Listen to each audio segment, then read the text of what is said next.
William Z. Foster was a radical American labor organizer and communist politician whose career included serving as General Secretary of the Communist Party USA from 1945 to 1957. He was previously a member of the Socialist Party of America and the Industrial Worker of the World, leading the drive to organize the packing house industry during World War I and steel strike in 1919. Foster left school at the age of 10 to apprentice himself to a die sinker. Foster left that position 3 years later to work in a white lead factory. Over the next 10 years, he worked in fertilizer plants in Reading, Pennsylvania and Jacksonville, Florida, as a railroad construction worker and sawmill employee in Florida, as a streetcar motorman in New York City, as a lumber camp and longshoreman in Portland, Oregon, and as a sailor. Foster even homesteaded for a year in Oregon in 1905, although he also worked a series of odd jobs as a miner, shepherder, sawmill worker, and railroad employee during the year before abandoning the farm. He was described by American Civil Liberties Union founder Roger Baldwin as tall, slender, blue-eyed, and soft-spoken. Foster joined Socialist Party of America in 1901 and was a member in the party's Washington state affiliate until he left the party in the midst of a faction fight. Foster later joined the Industrial Workers of the World (IWW) in 1909 when he took part in one of the IWW's free speech fights in Spokane, Washington. Foster became a prominent figure within the union, serving as its representative at an International Labour Conference in Budapest in 1911 and contributed to its papers. Foster's politics, however, were moving him away from the IWW. He became committed syndicalist after touring Europe in 1910 and 1911 and criticized the IWW for not working within established unions or within the workshops in any event. He urged American leftists to enter the AFL unions rather than establish rival unions as the IIW had tried to do. He also denounced electoral politics as a dead end that smothered the revolutionary ardor of these groups by channelizing their energies into pursuit of office, with all the compromises that entails.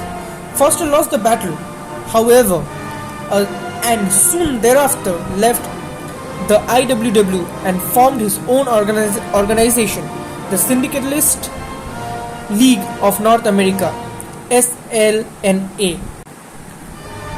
After his resignation from the National Committee following the defeat of the steelworker strike, Foster was at loose ends. He resigned his position as a Brotherhood of Railway Carmen organizer, but was blacklisted from other jobs on the railroad.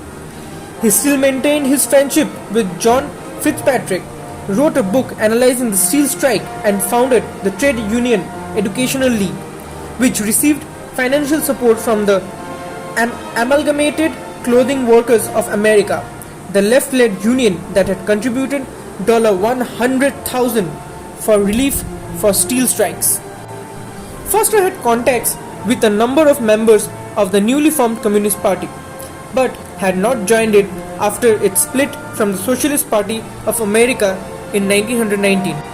The party had, in fact, denounced him personally during the strike as an opportunist and class collaborator, calling him E.Z. Foster for the accommodation he was willing to make with the AFL leadership.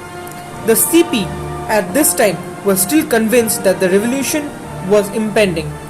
Its suggested slogans during the steel strike was "Make the strike general and seize state power." Foster was brought closer within the party's orbit. However, after Earl Browder invited him to attend a conference in the Profintern, the Red International of the Labor Union in Moscow in 1921. There, he was appointed the Profinton's agent in the United States. The TUEL was later made an affiliate of the Profinton in 1923. Foster joined the CPUSA and his return to the United States. In 1948, Foster was among the party leaders indicated for subversive activities under the Smith Act, but because of his precarious health, he was not brought to trial. The party began to implode as a result of these prosecutions, as many party leaders chose to go underground after the Supreme Court upheld the conviction of the first tier of CPUSA leaders in United States, v. Dennis 341 US 494 in 1951. Foster also presided over a number of international purges. Foster supported Joseph Stalin and the Communist Party of the Soviet Union. He railed the party's faithful during the Soviet Union's military interventions in Hungary, and Nikita Khrushchev's denunciation of Stalin at the 1956 20th Party Congress.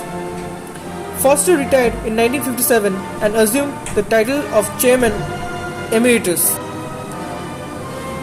Foster retired in 1957 and assumed the title of Chairman Emeritus of the party to make way for the younger Gus Hill.